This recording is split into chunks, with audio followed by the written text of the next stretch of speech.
Hari ini kita akan teruskan perkataan Tuhan Yesus yang sangat terkenal. Yang belum pernah diucapkan oleh siapapun sebelum dan sesudah dia. Dan sampai detik ini di abad 21. Tidak ada satu manusia yang mengucapkan kalimat itu. Dia proklamasikan dirinya. Dia katakan, akulah hidup. Itu yang akan kita pelajari pada hari ini. Seorang teman saya dari Indonesia mengirimkan sebuah cerita fabel, cerita tentang binatang. Ya, humor binatang di Indonesia. Katanya di suatu tempat hiduplah seekor kucing besar yang galak. Dengan sekelompok tikus-tikus. Nah, tikus-tikus itu sering menjadi mangsanya si kucing itu. Mereka was-was setiap hari hidup dalam ketakutan. Mendengar ini suara kaki kucing. Ini suara nafasnya kucing. Ini suara geraman kucing. Mereka takut. Mau cari makanan was-was. Takut diterkam. Dan memang ternyata ada beberapa tikus yang sudah menjadi korban. Suatu kali terdengarlah kabar bahwa sang kucing itu akan pergi naik haji. Wah, tikus-tikus pada senang mendengar kabar itu. Dan mereka berharap-harap, oh mudah-mudahan sepulang dari naik haji, si kucing itu bisa berubah. Jadi lebih baik. Wah, mereka senang. Ya. Singkat cerita, suatu hari pulanglah si kucing. Wah, mereka senang. Sudah pulang. Lihat tuh kucing. Wah, jalannya lebih mantap. Lalu pemimpin tikus berkata, kita perlu ucapkan selamat kepada dia. Ya, bahwa dia sudah selesaikan ibadah ya, naik hajinya. Lalu diutuslah satu ekor tikus. Untuk pergi menyampaikan ucapan selamat. Tikus itu mendatangi kucing itu dan dia katakan, Pak kucing, kami tikus-tikus ingin ucapkan selamat atas keberhasilanmu naik haji. Sebab itu, kucingnya malah menggeram dan mengeluarkan kuku tajam dan ingin menerkam tikus itu. Dan dia lari terbirit-birit. Begitu masuk ke lubang tikus, teman-temannya semua pada kerumun. Bagaimana hasilnya? Oh, katanya, memang penampilan kucing itu lebih mantap dengan jubahnya yang putih. Tapi kukunya masih tajam. Suaranya masih mengerikan dan aku hampir diterkamnya. Ini cerita fabel sindiran tentunya, betul gak? Yang berkata bahwa agama-agama di bumi ini tidak mengubah manusia secara batinnya. Lahiriah bisa tampak bagus orang beragama. Dari luar bisa tampaknya wah saleh, baik, sopan. Tapi dalamnya, agama mungkin hanya bisa mengubah sedikit saja secara eksternal dan lahiriah. Tapi tidak bisa mengubah sesuatu yang di dalam sama saja. Ini yang Yesus katakan kepada ahli Taurat dan Farisi di zamannya. Kamu dari luar kelihatan seperti kuburan yang putih, bersih. Bagus, indah kuburan itu dicat. Tapi dalamnya penuh dengan tulang belulang yang bau busuk. Itu juga teguran Tuhan Yesus kepada mereka ketika dia berkata, kamu seperti ular beludak. Yang licin, yang licik. Dan beracun mematikan orang lain. Pak Edi, kamu jangan begitu dong, khotbahnya kok nyindir-nyindir agama lain. Ya, saya kira di dunia ini juga banyak orang Kristen kayak begitu. Ya kan? Sudah ketemu gak orang Kristen kayak begitu? Dari luar aja kelihatan bagus, saleh, sopan, tapi dalamnya busuk. Banyak orang Kristen begitu. Suatu kali saya ketemu satu orang.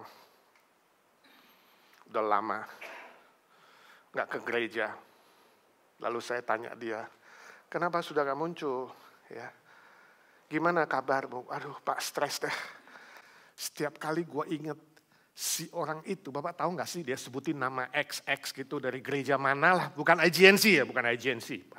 Gereja lain, ya namanya NN atau XX lah. Bapak kenal gak? Ini aktivis nih. Loh kenapa? Pak, dia udah utang saya hampir 20 tahun gak bayar. Majelis loh di gereja itu.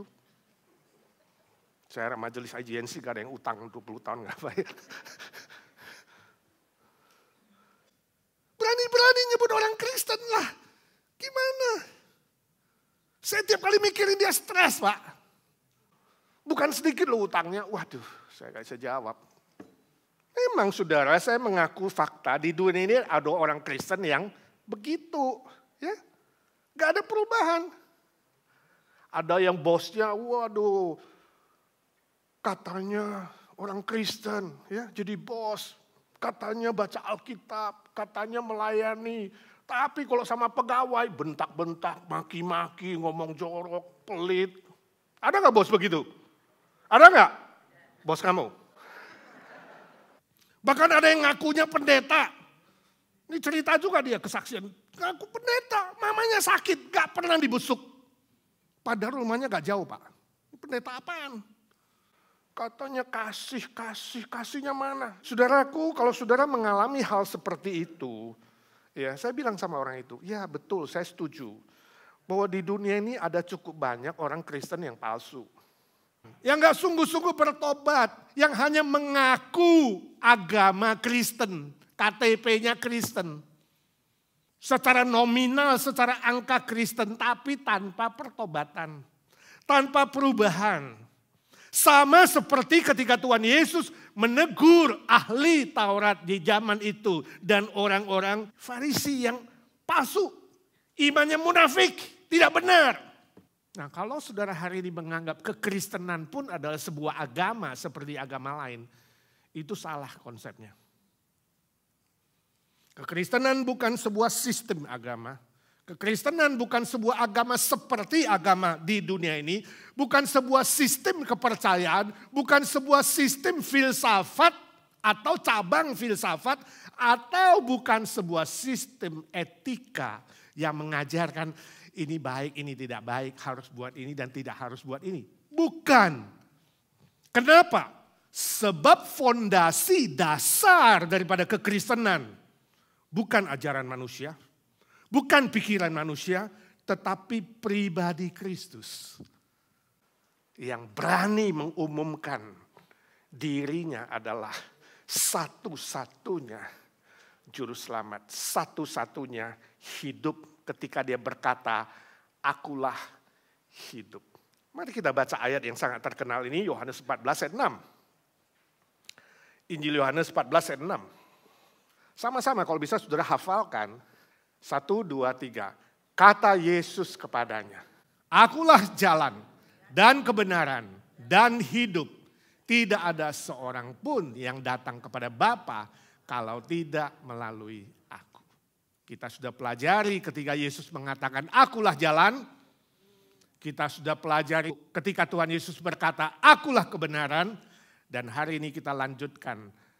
Yesus berkata akulah hidup. Ini bedanya loh. Kekristenan dengan semua agama dan sistem kepercayaan di muka bumi ini. Fondasi sekali lagi dasar daripada kekristenan adalah pribadi Yesus Kristus yang hidup. Yang hidup. Kristus adalah firman yang hidup. Firman yang kekal, firman yang selama-lamanya itu. Dia turun ke dunia ini. Dan ketika menjadi manusia berjalan di muka bumi ini. Dia mengumumkan dirinya, akulah hidup. Tidak ada seorang pun yang pergi ke Bapa di sorga yang hidup. Ya, yang kekal, kalau tidak melalui aku. Hanya yang hidup bisa membawa saudara ke sorga yang kekal dan hidup selama-lamanya. Semua sistem agama, semua aturan agama, semua sistem etika dan filsafat adalah sesuatu yang statis, yang kaku, yang dihasilkan dari pikiran manusia dan ujungnya adalah mati. Semua tokoh agama, semua tokoh filsafat, semua tokoh ilmu pengetahuan, hidupnya berujung pada kematian. Hanya Yesus Kristus yang bangkit dari kematian. Kalau saudara rajin membaca catatan Wikipedia, ya, ada catatan puluhan tokoh-tokoh agama dan tokoh-tokoh filsafat yang terkenal. Bahkan sebagian menyebut diri mereka adalah Mesias atau Juru Selamat. Tapi akhirnya mereka mati dan tidak bangkit lagi. Misalnya Sai Baba di India. Sai Baba mengaku dirinya adalah Mesias Juru Selamat. Bahkan dia pernah mengatakan dia lebih besar dari Yesus. Tapi dia mati pada tahun 2011 dan tidak bangkit lagi. Di Filipina ada seorang tokoh agama tertentu juga menyebut dirinya Mesias dan meminta pengikutnya mengikat dirinya dan membakar dia hidup-hidup. Dia katakan setelah itu aku akan bangkit. Tapi ternyata dia gagal, dia binasa, dia mati. Dan semua pengikutnya bubar. Hari ini gak ada lagi pengikutnya. Saudaraku, hanya Tuhan Yesus yang pernah disalibkan. Sekitar 2000 tahun yang lalu. Mati, dikuburkan. Dan 3 hari kemudian dia bangkit kembali. Dia menampakkan dirinya selama 40 hari. Kepada semua murid-muridnya dan kepada banyak orang, ratusan orang. Lalu dia naik ke sorga, disaksikan oleh banyak saksi mata. Yesus Kristus sungguh-sungguh hidup. Dan firman Tuhan berkata dia akan datang lagi. Sebagai hakim yang maha adil. Untuk menghakimi seluruh umat manusia. Barang siapa yang percaya kepadanya, kepada Yesus Kristus, tidak turut dihakimi. Tapi firman Tuhan berkata barang siapa yang tidak percaya, dia akan dihakimi dan akan menerima hukuman kekal selama-lamanya. Saudaraku, apakah engkau masih ragu bahwa Yesuslah satu-satunya jalan ke sorga, satu-satunya kebenaran yang sejati, satu-satunya hidup yang bisa memberi saudara hidup? Masih ragukah saudara? Jika hari ini saudara sedang mencari juru selamat, cukup tanya satu saja pertanyaan. Apakah dia bangkit dari kematian? Cukup. Gak usah tanya yang lain. Apakah juru selamat yang kau cari itu, Tuhan yang kamu cari itu, yang bisa memberi saudara hidup kekal itu, sungguh bangkit dari kematian? Jika dia tidak bangkit, jangan percaya. Berarti dia sama seperti saudara akan berujung pada kematian. Tapi kalau dia bangkit, percayalah, jangan ragu-ragu. Sebab dialah juru selamat yang asli. Amin. Jadi kalau orang tanya kepada saudara, kenapa lu percaya Tuhan Yesus? Kenapa kamu mau percaya Tuhan Yesus atau Yesus Kristus itu sebagai juru selamatmu? Cukup katakan satu saja.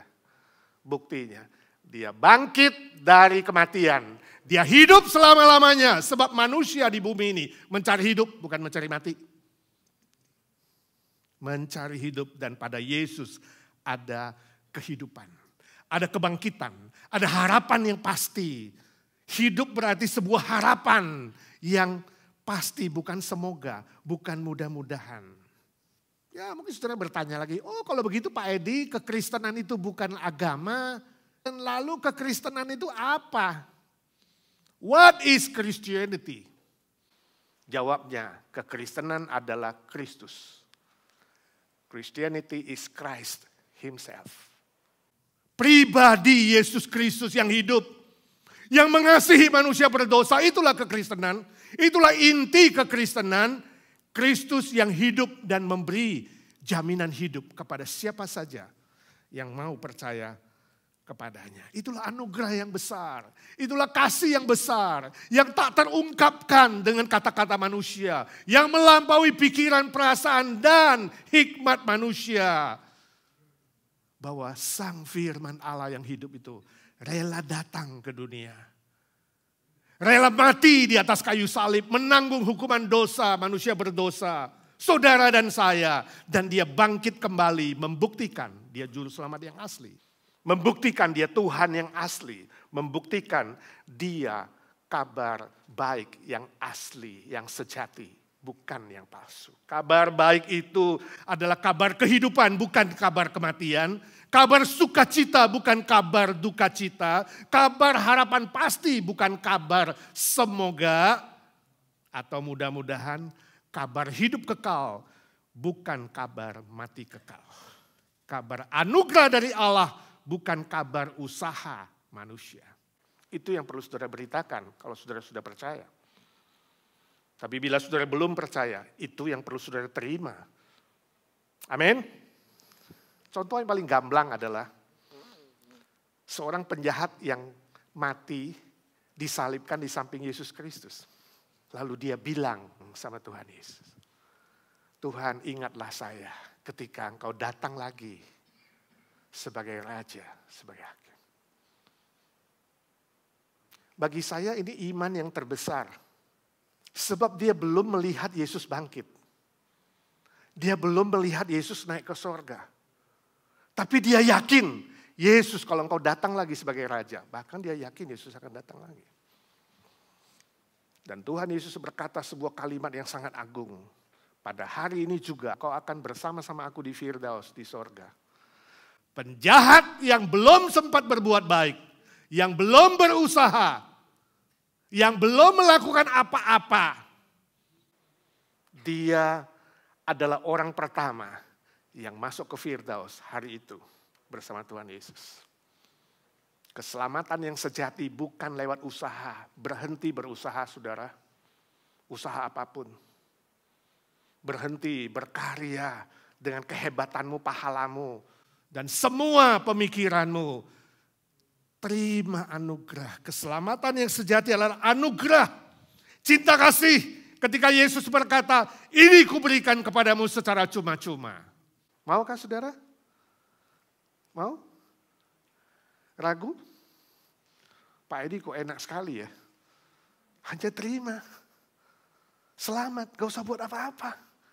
Gak usah buat baik. Enak sekali ya. Beriman saja kepada Tuhan Yesus langsung selamat. Lalu orang Kristen gak perlu buat baik. Kalau gitu enak-enak saja dong, kita berdosa, kita seenaknya. Ya lalu datang mengaku dosa, diampuni, berdosa lagi, datang lagi ngaku, diampuni lagi. Terus-terusan aja seperti penjahat itu. Sampai nanti hari terakhirnya, ya kan? Saudara, kalau saudara punya konsep seperti itu konsep yang salah terhadap anugerah Tuhan. Konsep yang salah terhadap cinta kasih Tuhan. Sikap yang demikian namanya mempermainkan anugerah Allah. Mempermainkan cinta kasih Allah. Iman yang salah. Iman yang tidak waras. Contoh, misalnya saudara itu suka makan cabai. Orang Indonesia suka makan cabai. Wah, suatu hari saudara makan cabai. Wah, 1 sendok. Orang makan soto pakai cabai dikit. Ini makan cabai pakai soto. Cabainya lebih banyak. Habis itu saudara mencret. Lalu temanmu bilang gak apa-apa. Ini ada obat mujarab. 1 pil ting langsung stop. Waduh bener-bener. Sudah makan langsung ting stop. Wah dapat obat mujarab. Kalau begitu, wah setiap hari boleh makan 2 kilo cabai ya. Gak apa-apa mencret tiap hari. Ting, mencret ting. Itu namanya apa? Gak waras. Memang Yesus bisa mengampunimu. Memang anugerahnya cinta kasihnya besar. Sanggup mengampuni berapapun besarnya dosamu. Tapi bukan berarti kamu boleh bermain-main dengan dosa. Bukan boleh mempermainkan anugerah Tuhan dan cinta kasih Tuhan. No, itu tidak waras. Iman yang sejati harus diikuti dengan melakukan kehendak Allah. Iman yang sejati harus mentaati firman Tuhan dan membangun hubungan yang dekat dengan Kristus. Dalam Matius pasal 7, 21 sampai 23, Tuhan Yesus berkata di hari kiamat nanti, hari terakhir, ada banyak orang akan memanggil namaku, Tuhan, Tuhan. Ya. Kami sudah melakukan A untukmu, melakukan B untukmu. Tapi Tuhan Yesus mengatakan, enyahlah daripadaku. Pergi dari hadapanku, aku tidak pernah mengenal kamu, hai pembuat kejahatan. Saudara nangkap, kekristenan adalah Kristus. Kekristenan adalah relasi dengan Kristus. Pengenalan terhadap anugerah dan cinta kasih-Nya yang membuat saudara menghargai, menghormati, memuji dan menyembah Dia, bukan mempermainkan.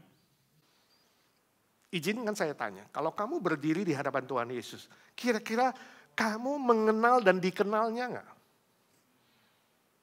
Hah? Kamu kenal enggak? Atau cuma tahu? Saudara kenal Jokowi? Kenal? Atau cuma tahu? Beda kan? Saudara ke rumah Jokowi dibilang, sorry aku gak kenal kamu. Aku tahu kok Bapak kan gini ke kono ya kan, sering kasih sepeda. Cuma tahu. Kalau kenal itu ada relasi, dua arah. Saudara bisa angkat telepon. Hey Jok, kamu bisa panggil dia Jokowi, Jok gitu. Ngerti gak? Itu pengenalan. Kalau kamu kenal Kristus, kamu diubah menjadi anak. Kamu panggil Bapa di sorga seperti Bapa dan anak. Indah sekali. Itu sebabnya Rasul Paulus mengatakan, setelah aku mengenal Kristus yang bangkit, semua yang ada padaku kuanggap sampah. Semua latar belakangku, kehebatanku, kepintaranku, kuanggap sampah karena Kristus. Pengenalan terhadap Kristus ini lebih tinggi, lebih bernilai. Dan sekarang aku hidup, bukan aku lagi yang hidup kata Paulus, tapi Kristus yang hidup di dalam aku. Dan kalau aku masih hidup, aku akan hidup berbuah untuk Dia. Itu loh saudara pengenalan yang sejati. Jadi orang yang sudah diselamatkan, menerima Kristus harus berbuat baik enggak? Harus, tapi bukan untuk selamat. Berbuat baik karena sudah selamat. Bersyukur, ya, berterima kasih, bertanggung jawab. Karena sudah selamat. Kalau agama-agama lain berbuat baik, mudah-mudahan bisa diterima dan selamat. Beda nggak motifnya? Beda motifnya, beda tujuannya. Saudara melihat sekarang? Ya, saudara berbahaya sekali kalau motif dan tujuanmu salah. Ya aku buat baiklah, aku beramal lah, aku lakukan A, lakukan B lah. Mudah-mudahan diterima. Bahaya nggak? Saudara akan menjadi orang yang sombong. Bangga dengan apa yang kamu buat. Kamu akan merasa, aku lebih hebat dari dia loh. Aku lebih hebat dari dia loh. Aku sudah melakukan A, B, C. Ya? Itu Farisi. Itu ahli Taurat yang ditegur oleh Tuhan Yesus. Apakah saudara sungguh-sungguh sudah menerima Kristus yang hidup? Bila ya, apakah hidup saudara bagi Kristus? Ini penting sekali. Apa cita-cita saudara? Mengejar kekayaan supaya lebih kaya dari sekarang? Mengejar kecantikan? Mengejar nama yang terkenal? Ya. Mencari kenikmatan dunia? Karena dunia ini lebih nikmat. Apa yang saudara cari? Ingat semua yang saya sebutkan tadi ujungnya menuju maut. Dan itu sementara. Tapi ketika saudara melayani Tuhan Yesus yang hidup, melakukan kehendaknya, melakukan pekerjaan kerajaan sorga, itu nilainya kekal, abadi. Saya baca sebuah cerita, ya, ada seorang bapak yang bernama Pak Sontoloyo. Dia menikah dengan 3 istri, jadi poligami. Karena 3 istri dia punya 3 anak. Nah suatu hari Pak Sontoloyo check up ke dokter dan dokter bilang, Pak kamu kena kanker prostat.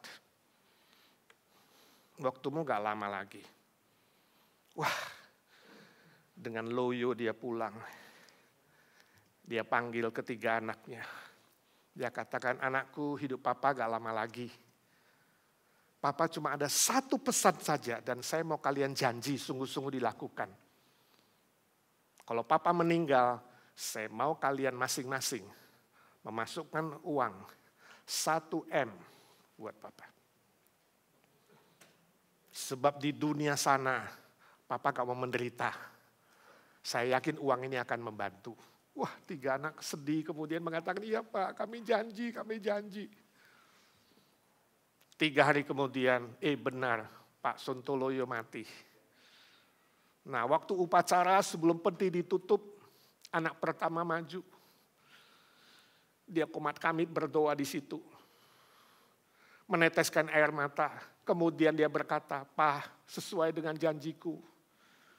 Ini uang 1 M. Dia bawa 1 tas kecil, isi cash 1 M. Masukkan ke peti. Selamat berkarya Pak di sana. Lalu dia mundur. Maju anak kedua, dia juga berdoa. Komat kamit, meneteskan air mata. Lalu dia juga mengatakan, Pak, ini janjiku juga 1 M. Mudah-mudahan Papa gak menderita di sana. Masukkan 1 tas kecil. Kemudian anak yang bungsu yang ketiga maju. Dia doa lama sekali. Nangis cukup panjang. Setelah itu dia lihat 2 abangnya. Abangnya bilang, cepat, ini peti mau ditutup. Bener, si Papa cuma butuh 2 M, 3 M sama aku.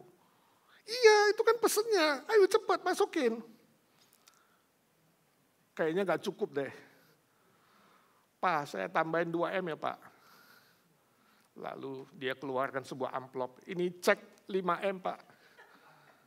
Aku ambil kembaliannya 2 M ya Pak. Dia ambil 2 tas. Dia mundur.